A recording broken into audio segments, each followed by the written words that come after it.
ಎಲ್ಲರಿಗೂ ನಮಸ್ಕಾರ. ಸ್ನೇಹಿತರೆ, ನಾವು ತಿನ್ನುವ ಆಹಾರದ ಗುಣವೇ ನಮ್ಮ ಸ್ವಭಾವ ಮತ್ತು ಪ್ರವರ್ತನೆಯನ್ನು ನಿರ್ಧರಿಸುತ್ತದೆ ಅಂತ ಹಿರಿಯರು ಹೇಳ್ತಾರೆ. ಇದರರ್ಥ ನಾವು ಸೇವಿಸುವ ಆಹಾರಕ್ಕೂ ನಮ್ಮ ದೇಹ, ಮನಸ್ಸು ಮತ್ತು ಜೀವನಕ್ಕೂ ನೇರವಾದ ಸಂಬಂಧವಿದೆ. ನಮಗೆ ಇಷ್ಟವಾದ ಊಟ ಸಿಕ್ಕಾಗ ನಮ್ಮ ಮನಸ್ಸು ತುಂಬಾ ಸಂತೋಷದಿಂದ ಇರುತ್ತೆ. ಆ ಖುಷಿಯ ಮೂಡ್ನಲ್ಲಿ ನಾವು ತೆಗೆದುಕೊಳ್ಳುವ ನಿರ್ಧಾರಗಳು ಕೂಡ ಸರಿಯಾಗಿರುತ್ತವೆ. ಮನಸ್ಸು ಪ್ರಸನ್ನವಾಗಿದ್ದಾಗ ಯಾವುದೇ ಕೆಲಸದಲ್ಲೂ ಏಕಾಗ್ರತೆ ಹೆಚ್ಚಿರುತ್ತೆ. ಅಂದರೆ ಆಹಾರ ಅನ್ನೋದು ನಮ್ಮ ಮನಸ್ಸು ಮತ್ತು ನಮ್ಮ ಕರ್ಮಗಳ ಮೇಲೆ ನೇರ ಪರಿಣಾಮ ಬೀರುತ್ತೆ. ಅದೇ ನಮಗೆ ಇಷ್ಟವಿಲ್ಲದ ಅಥವಾ ಸರಿಯಿಲ್ಲದ ಆಹಾರ ಸಿಕ್ಕರೆ ನಮಗೆ ಗೊತ್ತಿಲ್ಲದೆ ಕಿರಿಕಿರಿ, ಕೋಪ ಶುರುವಾಗುತ್ತೆ. ಮನುಸ್ಮೃತಿಯ ಪ್ರಕಾರ ಒಬ್ಬ ವ್ಯಕ್ತಿಯ ಅದೃಷ್ಟದ ಬಾಗಿಲು ತೆರೆಯುವ ದಾರಿ ಅವನ ಮನೆಯ ಅಡುಗೆ ಮನೆಯಿಂದಲೇ ಶುರುವಾಗುತ್ತೆ. ದೇವರ ದಯೆಯಿಂದ ನಿಮ್ಮ ಮನೆಯ ಕಿಚನ್ನಲ್ಲಿ ನಾನು ಹೇಳುವ ಈ 5 ವಸ್ತುಗಳು ಯಾವಾಗಲೂ ಖಾಲಿಯಾಗದಂತೆ ನೋಡಿಕೊಳ್ಳಿ. ಯಾವ ಮನೆಯ ಅಡುಗೆ ಮನೆಯಲ್ಲಿ ಈ ವಸ್ತುಗಳು ಖಾಲಿಯಾಗುತ್ತವೋ ಆ ಮನೆಯಲ್ಲಿ ಬಡತನ, ದಾರಿದ್ರ್ಯ ತಾಂಡವವಾಡುತ್ತದೆ. ಮನೆಯ ಯಜಮಾನ ರಸ್ತೆಗೆ ಬರುವ ಪರಿಸ್ಥಿತಿ ನಿರ್ಮಾಣವಾಗುತ್ತದೆ ಮತ್ತು ವಿನಾಶ ಅನ್ನೋದು ಯಾವಾಗಲೂ ಅವರ ಹೊಸ್ತಿಲಲ್ಲೇ ಕಾಯುತ್ತಿರುತ್ತೆ ಅಂತ ಶಾಸ್ತ್ರಗಳು ಹೇಳುತ್ತವೆ. ನೀವು ಲಕ್ಷಾಂತರ ರೂಪಾಯಿ ಖರ್ಚು ಮಾಡಿದರೂ ಇಂಥ ರಹಸ್ಯ ಮಾಹಿತಿಯನ್ನು ನಿಮಗೆ ಯಾರೂ ಹೇಳಲ್ಲ. ಹಾಗಾಗಿ ಇವತ್ತೇ ನಿಮ್ಮ ಅಡುಗೆ ಮನೆಯಲ್ಲಿ ಈ 5 ವಸ್ತುಗಳು ಇದೆಯಾ ಇಲ್ವಾ ಅಂತ ಒಮ್ಮೆ ಚೆಕ್ ಮಾಡ್ಕೊಳ್ಳಿ. ಒಂದು ವೇಳೆ ಇಲ್ಲ ಅಂದ್ರೆ ಈ ವಿಡಿಯೋ ನೋಡಿದ ತಕ್ಷಣವೇ ಅವುಗಳನ್ನು ತಂದು ಇಟ್ಟುಕೊಳ್ಳಿ. ಯಾವುದೇ ಮನೆಗೂ ಕೆಟ್ಟದಾಗಬಾರದು ಅನ್ನೋದೇ ನನ್ನ ಪ್ರಾರ್ಥನೆ. ಕಿಚನ್ನಲ್ಲಿ ಈ ವಸ್ತುಗಳ ಕೊರತೆಯಿಂದಾಗಿ ಇಂದು ಎಷ್ಟೋ ಜನರು ತೀವ್ರ ಬಡತನ ಅನುಭವಿಸುತ್ತಿದ್ದಾರೆ. ಅಷ್ಟೇ ಅಲ್ಲ, ಕೆಲವರ ಮನೆಗಳಲ್ಲಿ ಅಕಾಲಿಕ ಮರಣಗಳು ಕೂಡ ಸಂಭವಿಸಿವೆ. ಯಾಕಂದ್ರೆ ಇಂಥ ತಪ್ಪುಗಳು ನಡೆದಾಗ ಭಗವಂತನಿಗೆ ಕೋಪ ಬರುತ್ತೆ.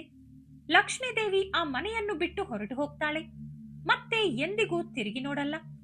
ಅದಕ್ಕಾಗಿಯೇ ಪ್ರತಿ ಮನೆಯ ಅಡುಗೆ ಮನೆಯಲ್ಲೂ ಈ 5 ವಸ್ತುಗಳು ಖಂಡಿತ ಇರಲೇಬೇಕು. ಆ ವಸ್ತುಗಳು ಯಾವುದು ಎಂದು ತಿಳಿಯುವುದಕ್ಕೂ ಮುನ್ನ ನೀವಿನ್ನೂ ನಮ್ಮ ಚಾನೆಲ್ಗೆ ಸಬ್ಸ್ಕ್ರೈಬ್ ಆಗಿಲ್ಲ ಅಂದ್ರೆ ತಕ್ಷಣವೇ ಸಬ್ಸ್ಕ್ರೈಬ್ ಮಾಡ್ಕೊಳ್ಳಿ ಮತ್ತು ಈ ವಿಡಿಯೋಗೆ ಒಂದು ಲೈಕ್ ಕೊಟ್ಟು ಕಮೆಂಟ್ ಬಾಕ್ಸ್ ನಲ್ಲಿ ಜೈ ಮಾತೆ ಅನ್ನಪೂರ್ಣ ಅಥವಾ ಜೈ ಮಾತೆ ಲಕ್ಷ್ಮಿ ಅಂತ ತಪ್ಪದೆ ಬರೆಯಿರಿ. ಸ್ನೇಹಿತರೆ, ಅಡುಗೆ ಮನೆಯ ವಾಸ್ತು ಬಗ್ಗೆ ಶಾಸ್ತ್ರಗಳಲ್ಲಿ ಅನೇಕ ವಿಷಯಗಳನ್ನು ಹೇಳಲಾಗಿದೆ. ಅವುಗಳನ್ನು ನಾನು ನಿಮಗೆ ಆಗಾಗ ತಿಳಿಸುತ್ತಾ ಇರುತ್ತೇನೆ. ನೀವು ಅವುಗಳನ್ನು ಪಾಲಿಸಿ ನಿಮ್ಮ ಮನೆಯಲ್ಲಿ ಧನಲಾಭದ ಜೊತೆಗೆ ನಿಮ್ಮ ಅದೃಷ್ಟವನ್ನು ಬದಲಾಯಿಸಿಕೊಳ್ಳಬಹುದು. ಅಡುಗೆ ಮನೆಯಲ್ಲಿ ಬೇಯಿಸುವ ಆಹಾರದಿಂದಲೇ ನಮಗೆ ಬದುಕಲು ಶಕ್ತಿ ಸಿಗುವುದು. ಅದಕ್ಕಾಗಿಯೇ ಕಿಚನ್ ಕಡೆ ನಾವು ತುಂಬಾ ಗಮನ ಕೊಡಬೇಕು. ಮುಖ್ಯವಾಗಿ ಕೆಲವು ವಸ್ತುಗಳು ಖಾಲಿಯಾಗುವುದರಿಂದ ಮನೆಯಲ್ಲಿ ನೆಗೆಟಿವ್ ಎನರ್ಜಿ ಹೆಚ್ಚಾಗಲು ಮತ್ತು ದಾರಿದ್ರ್ಯ ಆವರಿಸಲು ಶುರುವಾಗುತ್ತೆ. ಹಾಗಾದ್ರೆ ಮನೆಯಲ್ಲಿ ಯಾವಾಗಲೂ ಇರಬೇಕಾದ, ಸಂಪೂರ್ಣವಾಗಿ ಖಾಲಿಯಾಗುವ ಮುನ್ನವೇ ತಂದಿಟ್ಟುಕೊಳ್ಳಬೇಕಾದ ಆ ವಸ್ತುಗಳು ಯಾವುವು? ನವಗ್ರಹಗಳಿಗೂ ನಮ್ಮ ಕಿಚನ್ಗೂ ಏನು ಸಂಬಂಧ ತಿಳಿಯೋಣ ಬನ್ನಿ. 1. ಸಾಸಿವೆ ಎಣ್ಣೆ, ಮಸ್ಟರ್ಡ್ ಆಯಿಲ್ ಮತ್ತು ಶನಿಗ್ರಹ. ಉದಾಹರಣೆಗೆ, ಅಡುಗೆಗೆ ನೀವು ಸಾಸಿವೆ ಎಣ್ಣೆಯನ್ನು ಬಳಸುತ್ತೀರಾ ಅಂದುಕೊಳ್ಳಿ. ಕೆಲವು ಮನೆಗಳಲ್ಲಿ ಇದನ್ನು ಬಳಸದೇ ಇರಬಹುದು. ಇನ್ನೂ ಕೆಲವು ಕಡೆ ಕೊಬ್ಬರಿ ಎಣ್ಣೆ ಅಥವಾ ಬೇರೆ ಅಡುಗೆ ಎಣ್ಣೆ ಬಳಸಬಹುದು. ಆದರೆ ನೆನಪಿಡಿ, ನೀವು ಯಾವುದೇ ಎಣ್ಣೆ ಬಳಸಿದರೂ ಕನಿಷ್ಠ ಸ್ವಲ್ಪ ಪ್ರಮಾಣದಲ್ಲಾದರೂ ಸಾಸಿವೆ ಎಣ್ಣೆಯನ್ನು ನಿಮ್ಮ ಮನೆಯಲ್ಲಿ ಕಡ್ಡಾಯವಾಗಿ ಇಟ್ಟುಕೊಳ್ಳಬೇಕು. ಯಾಕಂದ್ರೆ ಸಾಸಿವೆ ಎಣ್ಣೆ ನಿಮ್ಮ ಜಾತಕದಲ್ಲಿರುವ ಶನಿಗ್ರಹವನ್ನು ಬಲಪಡಿಸುತ್ತದೆ. ಸಾಸಿವೆ ಎಣ್ಣೆಗೂ ಶನಿದೇವರಿಗೂ ನೇರ ಸಂಬಂಧವಿದೆ. ಇದನ್ನು ಕೇವಲ ಅಡುಗೆ ಮನೆಯಲ್ಲಿ ಇಡುವುದರಿಂದಲೇ ವ್ಯಾಪಾರ ವ್ಯವಹಾರಗಳಲ್ಲಿ ವೃದ್ಧಿ ಮತ್ತು ಲಾಭವನ್ನು ಕಾಣಬಹುದು. ಜೊತೆಗೆ ಸಂಪತ್ತು, ಐಶ್ವರ್ಯದ ಸುಖ ಕೂಡ ಸಿಗುತ್ತದೆ. ಮನೆಯಲ್ಲಿ ಈ ಎಣ್ಣೆ ಖಾಲಿಯಾದರೆ ನೀವು ಶನಿಕೋಪಕ್ಕೆ ಗುರಿಯಾಗಬಹುದು. ಹಾಗಾಗಿ ಅಡುಗೆ ಮನೆಯಲ್ಲಿ ಎಣ್ಣೆಯನ್ನು ಎಂದಿಗೂ ಖಾಲಿಯಾಗಲು ಬಿಡಬೇಡಿ. ಸ್ನೇಹಿತರೆ, ಪ್ರತಿ ಶನಿವಾರದಂದು ಕನಿಷ್ಠ ಅರ್ಧ ಬಟ್ಟಲಿಗಿಂತ ಕಡಿಮೆ ಪ್ರಮಾಣದ ಸಾಸಿವೆ ಎಣ್ಣೆಯನ್ನು ತೆಗೆದುಕೊಂಡು ಅದರಲ್ಲಿ ನಿಮ್ಮ ಮುಖದ ನೆರಳನ್ನು ನೋಡಿ, ಅಂದರೆ ನಿಮ್ಮ ಮುಖವನ್ನು ನೋಡಿಕೊಳ್ಳಿ. ನಂತರ ಅದನ್ನು ಶನಿದೇವರಿಗೆ ಅರ್ಪಿಸಿ. ಇದನ್ನು ಛಾಯಾದಾನ ಅನ್ನುತ್ತಾರೆ. ಪುರಾಣಗಳ ಪ್ರಕಾರ ಒಮ್ಮೆ ಹನುಮಂತನ ಕೈಯಿಂದ ಪೆಟ್ಟು ತಿಂದ ಶನಿದೇವರ ಶರೀರಕ್ಕೆ ಆಂಜನೇಯ ಸ್ವಾಮಿ ಸಾಸಿವೆ ಎಣ್ಣೆಯನ್ನು ಸವರಿದಾಗ ಅವರ ನೋವು ನಿವಾರಣೆಯಾಯಿತಂತೆ.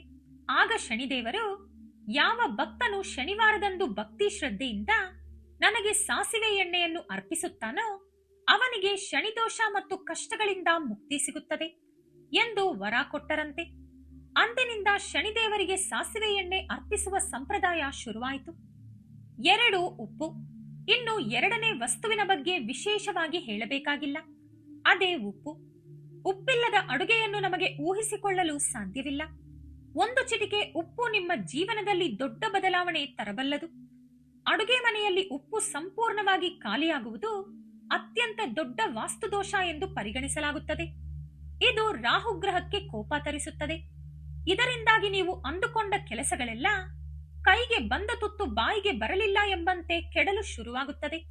ಅಂದಹಾಗೆ ಯಾರಿಂದಲೂ ಉಪ್ಪನ್ನು ಉಚಿತವಾಗಿ ಕೇಳಿ ಪಡೆಯಬಾರದು ಮತ್ತು ಯಾರಿಗೂ ಉಪ್ಪನ್ನು ಸುಮ್ಮನೆ ದಾನವಾಗಿ ಕೊಡಬಾರದು.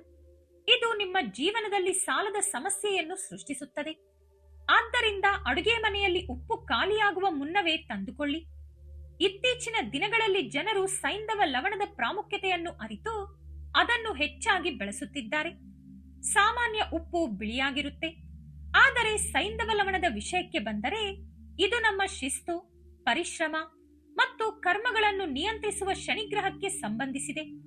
ದೈನಂದಿನ ಪೂಜೆ ಮತ್ತು ದಿನನಿತ್ಯದ ಆಹಾರ ಕ್ರಮದಲ್ಲಿ ಇದನ್ನು ಬಳಸುವುದು ತುಂಬಾ ಒಳ್ಳೆಯದು. 3. ಅಕ್ಕಿ. ಇನ್ನು ಮೂರನೇ ಪ್ರಮುಖ ವಸ್ತು ಅಕ್ಕಿ. ಸನಾತನ ಧರ್ಮದಲ್ಲಿ ಒಡೆಯದ ಅಕ್ಕಿಯನ್ನು ಅಕ್ಷತೆ ಎನ್ನುತ್ತಾರೆ. ಇದು ಪರಿಪೂರ್ಣತೆಯ ಸಂಕೇತ. ಇದನ್ನು ದೇವತೆಗಳ ಪೂಜೆಯಲ್ಲಿ ಕಡ್ಡಾಯವಾಗಿ ಬಳಸಲಾಗುತ್ತದೆ. ದೇವರಿಗೆ ಪರಮಾನ್ನದ ನೈವೇದ್ಯವನ್ನು ಅಕ್ಕಿಯಿಂದಲೇ ಮಾಡಲಾಗುತ್ತದೆ. ಜ್ಯೋತಿಷ್ಯ ಶಾಸ್ತ್ರದಲ್ಲಿ ಅಕ್ಕಿಯನ್ನು ಚಂದ್ರಗ್ರಹಕ್ಕೆ ಹೋಲಿಸಲಾಗುತ್ತದೆ. ಚಂದ್ರ ಎಂದರೆ ನಮ್ಮ ಮನಸ್ಸು ಮತ್ತು ತಾಯಿಯ ಕಾರಕ. ಹಾಗೆಯೇ ಇದನ್ನು ಶುಕ್ರ ಗ್ರಹದೊಂದಿಗೂ ಸೇರಿಸಿ ನೋಡಲಾಗುತ್ತದೆ. ಶುಕ್ರ ಗ್ರಹ ಅಂದರೆ ಪತಿ ಪತ್ನಿಯರ ಸಂಬಂಧ, ವೈವಾಹಿಕ ಜೀವನ, ಐಷಾರಾಮಿ ಜೀವನ, ಬಂಗ್ಲೆ, ಕಾರು, ಮಾಡರ್ನ್ ಎಲೆಕ್ಟ್ರಾನಿಕ್ಸ್, ಧನ, ಸಂಪತ್ತು, ಬೆಳ್ಳಿ ಬಂಗಾರದ ಆಭರಣಗಳು ಇವೆಲ್ಲದರ ಮೇಲೂ ಶುಕ್ರನ ಪ್ರಭಾವ ಇರುತ್ತೆ. ಅಕ್ಕಿ ನಿಮ್ಮ ಶುಕ್ರ ಗ್ರಹವನ್ನು ನಿಯಂತ್ರಿಸುತ್ತದೆ. ಹಾಗಾಗಿ ಅಡುಗೆ ಮನೆಯಲ್ಲಿ ಅಕ್ಕಿ ಎಂದಿಗೂ ಪೂರ್ತಿಯಾಗಿ ಖಾಲಿಯಾಗಲು ಬಿಡಬೇಡಿ. ಇಲ್ಲದಿದ್ದರೆ ಅದು ಶುಕ್ರ ಗ್ರಹವನ್ನು ದುರ್ಬಲಗೊಳಿಸಿ ಲಕ್ಷ್ಮೀ ದೇವಿಯ ಕೋಪಕ್ಕೆ ಕಾರಣವಾಗುತ್ತದೆ. ನಿಮ್ಮ ಜೀವನಕ್ಕೆ ವೈಭೋಗವನ್ನು ನೀಡುವವನೇ ಶುಕ್ರ. ಹಾಗಾಗಿ ಅಕ್ಕಿ ಖಾಲಿಯಾಗುವ ಮುನ್ನವೇ ತಂದು ಇಟ್ಟುಕೊಳ್ಳಿ. ನೆನಪಿಡಿ, ಅಕ್ಕಿ ಇಡುವ ಡಬ್ಬವನ್ನು ಎಂದಿಗೂ ಸಂಪೂರ್ಣವಾಗಿ ಖಾಲಿ ಮಾಡಬೇಡಿ. ನೀವು ಅನ್ನ ಮಾಡಲು ಅಕ್ಕಿ ತೆಗೆದುಕೊಳ್ಳುವಾಗಲೂ ಡಬ್ಬದ ತಳದಲ್ಲಿ ಕನಿಷ್ಠ 2-3 ಕಾಳುಗಳನ್ನಾದರೂ ಹಾಗೆ ಬಿಡಿ. ಆಮೇಲೆ ಹೊಸ ಅಕ್ಕಿ ತುಂಬಿಸಿ. 4. ಹಳದಿ. ಮುಂದಿನ ವಸ್ತು ಹಳದಿ ಅಂದರೆ ಅರಿಶಿಣ. ನಮ್ಮ ಭಾರತೀಯ ಅಡುಗೆ ಮನೆಯಲ್ಲಿ ಅರಿಶಿಣ ಇಲ್ಲದೆ ಅಡುಗೆಯೇ ಪೂರ್ಣವಾಗಲ್ಲ. ಮ್ಯಾಗಿ ಮಾಡುವಾಗಲೂ ಅರಿಶಿಣ ಹಾಕಿ ತಿನ್ನುವ ಜಾಯಮಾನ ನಮ್ಮದು. ಆ ಬಂಗಾರದಂತಹ ಹಳದಿ ಬಣ್ಣ ಕಾಣದಿದ್ದರೆ ನಮಗೆ ತಿಂದ ಹಾಗೆ ಅನಿಸಲ್ಲ. ಆಯುರ್ವೇದದಲ್ಲಿ ಇದೊಂದು ಅದ್ಭುತ ಔಷಧ. ಕೊರೋನಾ ಸಮಯದಲ್ಲೂ ಅರಿಶಿಣ ಹಾಲು ಕುಡಿದು ಎಷ್ಟೋ ಜನರು ಆರೋಗ್ಯ ಸುಧಾರಿಸಿಕೊಂಡಿದ್ದು ನಮಗೆಲ್ಲ ಗೊತ್ತು. ಸ್ನೇಹಿತರೆ, ಈಗ ಮತ್ತೆ ಕೊರೋನಾದ ಹೊಸ ವೇರಿಯಂಟ್ ಕಾಣಿಸಿಕೊಳ್ತಿದೆ ಅಂತ ಸುದ್ದಿ ಆಗ್ತಿದೆ. ಈಗಾಗಲೇ ಕೆಲವು ನಗರಗಳಲ್ಲಿ ಇದು ಹರಡುತ್ತಿದೆ. ಹಾಗಾಗಿ ಮುನ್ನೆಚ್ಚರಿಕೆಯಾಗಿ ಈಗಿನಿಂದಲೇ ದಿನವೂ ಒಂದು ಚಿಟಿಕೆ ಅರಿಶಿಣ ಅಡುಗೆಯಲ್ಲಿ ಬಳಸಿ ಅಥವಾ ಅರಿಶಿಣದ ಕಷಾಯ ಕುಡಿಯುವುದನ್ನು ರೂಢಿ ಮಾಡಿಕೊಳ್ಳಿ. ಇದು ರೋಗ ನಿರೋಧಕ ಶಕ್ತಿಯನ್ನು ಹೆಚ್ಚಿಸುತ್ತೆ. ಧರ್ಮಶಾಸ್ತ್ರಗಳಲ್ಲಿ ಮತ್ತು ಪೂಜೆಗಳಲ್ಲಿ ಅರಿಶಿಣಕ್ಕೆ ಅಗ್ರಸ್ಥಾನವಿದೆ. ಶ್ರೀ ಮಹಾವಿಷ್ಣುವಿನ ಪೂಜೆ, ಗುರುಗ್ರಹದ ಪೂಜೆ ಮತ್ತು ಗುರುವಾರದ ವ್ರತಗಳು ಅರಿಶಿಣವಿಲ್ಲದೆ ಅಪೂರ್ಣ. ಇದು ಗುರುಗ್ರಹಕ್ಕೆ ಬಲವನ್ನು ನೀಡುತ್ತದೆ. ಗುರುಗ್ರಹದ ಅನುಗ್ರಹದಿಂದ ಕುಟುಂಬ ಸದಸ್ಯರ ಅದೃಷ್ಟ ಒಲಿಯುತ್ತದೆ, ಸೌಭಾಗ್ಯ ಪ್ರಾಪ್ತಿಯಾಗುತ್ತದೆ. ಆರೋಗ್ಯಕರ ಬಾಂಧವ್ಯ, ಸುಂದರ ದೇಹ, ಮಾನಸಿಕ ಶಾಂತಿ ಸಿಗಬೇಕೆಂದರೂ, ಬೊಜ್ಜು ಕರಗಿ ತ್ವಚೆ ಹೊಳೆಯಬೇಕೆಂದರೂ ಅರಿಶಿಣ ಬೇಕೇ ಬೇಕು. ಹಾಗಾಗಿ ಕಿಚನ್ನಲ್ಲಿ ಅರಿಶಿಣ ಖಾಲಿಯಾಗಲು ಬಿಟ್ಟರೆ ಮನೆಯ ಸುಖ ಸೌಭಾಗ್ಯಗಳು ದೂರವಾಗುತ್ತವೆ. 5. ಗೋಧಿ ಹಿಟ್ಟು. 5ನೇಯದಾಗಿ ಗೋಧಿ ಹಿಟ್ಟನ್ನು ಕೂಡ ಎಂದಿಗೂ ಖಾಲಿಯಾಗಲು ಬಿಡಬಾರದು. ಹಿಟ್ಟಿನ ಡಬ್ಬ ಖಾಲಿಯಾದರೆ ಅದು ನಿಮ್ಮನ್ನು ಬಡವರನ್ನಾಗಿ ಮಾಡಬಹುದು. ಮನೆಯಲ್ಲಿ ಹಿಟ್ಟಿನ ದಾಸ್ತಾನು ಇದ್ದರೆ ಅಲ್ಲಿ ಲಕ್ಷ್ಮೀದೇವಿ ನೆಲೆಸಿದ್ದಾಳೆ ಎಂದು ಅರ್ಥ. ಹಿಟ್ಟಿರುವುದು ಅನ್ನಪೂರ್ಣೇಶ್ವರಿ ದೇವಿ ನಮ್ಮ ಮನೆಯಲ್ಲಿದ್ದಾಳೆ ಅನ್ನೋದಕ್ಕೆ ಸಾಕ್ಷಿ. ಇದರ ಬಗ್ಗೆ ನಾನು ಮೊದಲು ಕೂಡ ಹೇಳಿದ್ದೇನೆ. ಗೋಧಿ ಹಿಟ್ಟಿಗೆ ಸ್ವಲ್ಪ ಕಡಲೆಕಾಳು ಮತ್ತು ತುಳಸಿ ಎಲೆಗಳನ್ನು ಸೇರಿಸಿ ಶನಿವಾರದ ದಿನದಂದೇ ಮಿಲ್ ಮಾಡಿ ಇಟ್ಟುಕೊಳ್ಳಿ. ಇನ್ನೊಂದು ಮುಖ್ಯ ವಿಷಯ ಅಂದ್ರೆ ಹಿಟ್ಟು ಇಡುವ ಡಬ್ಬವನ್ನು ಪದೇ ಪದೇ ತೊಳೆಯಬಾರದು. ಅಕ್ಕಿ ಡಬ್ಬದ ತರಹವೇ ಇದರಲ್ಲೂ ಕನಿಷ್ಠ ಒಂದು ಚಿಟಿಕೆ ಹಿಟ್ಟನ್ನಾದರೂ ಬಾಕಿ ಉಳಿಸಬೇಕು. ಡಬ್ಬ ಖಾಲಿಯಾದಾಗ ಹೊಸ ಹಿಟ್ಟು ತುಂಬಿಸುವ ಮುನ್ನ ಬೇಕಿದ್ದರೆ ಒಂದು ಒಣಬಟ್ಟೆಯಿಂದ ಡಬ್ಬ ಒರೆಸಿಕೊಳ್ಳಿ. ಆದರೆ ಪದೇ ಪದೇ ಡಬ್ಬ ತೊಳೆದರೆ ಅದು ಸಮಾಜದಲ್ಲಿ ಗೌರವ ಮತ್ತು ಮಾನಕ್ಕೆ ಧಕ್ಕೆ ತರುತ್ತದೆ. ನಿಮ್ಮ ಜಾತಕದಲ್ಲಿ ಬೇರೆ ಗ್ರಹಗಳ ದೋಷಗಳಿದ್ದರೆ ಕಿಚನ್ನಲ್ಲಿ ಈ ಕೆಳಗಿನ ವಸ್ತುಗಳನ್ನು ನಿಯಮಿತವಾಗಿ ಇಟ್ಟುಕೊಳ್ಳಿ. ಒಂದು ಸೂರ್ಯಗ್ರಹ. ನೀವು ಯಾವುದೇ ಕ್ಷೇತ್ರದಲ್ಲಿ ಲೀಡರ್ ಆಗಬೇಕಾದರೆ ಜಾತಕದಲ್ಲಿ ಸೂರ್ಯನ ಅನುಕೂಲ ಇರಬೇಕು.